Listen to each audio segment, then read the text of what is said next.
تخيل عائلة في ظهيرة صيف، تجلس تحت القوس، تسمع صوت الماء، وتشعر بنسيم بارد يمر دون أن تراه.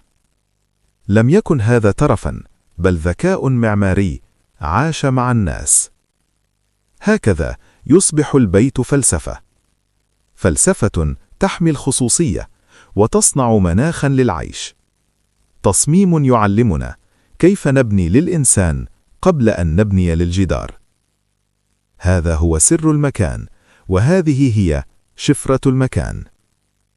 إذا أحببت قراءة التاريخ على الجدران، اشترك في The Place Code. فلسفة الخصوصية، المناخ، الفناء، والعمارة التي تحكي. السلام عليكم. لا تنسوا الاعجاب بالفيديو والاشتراك في القناة تشجيعا لنا لنستمر بنشر المزيد إن شاء الله.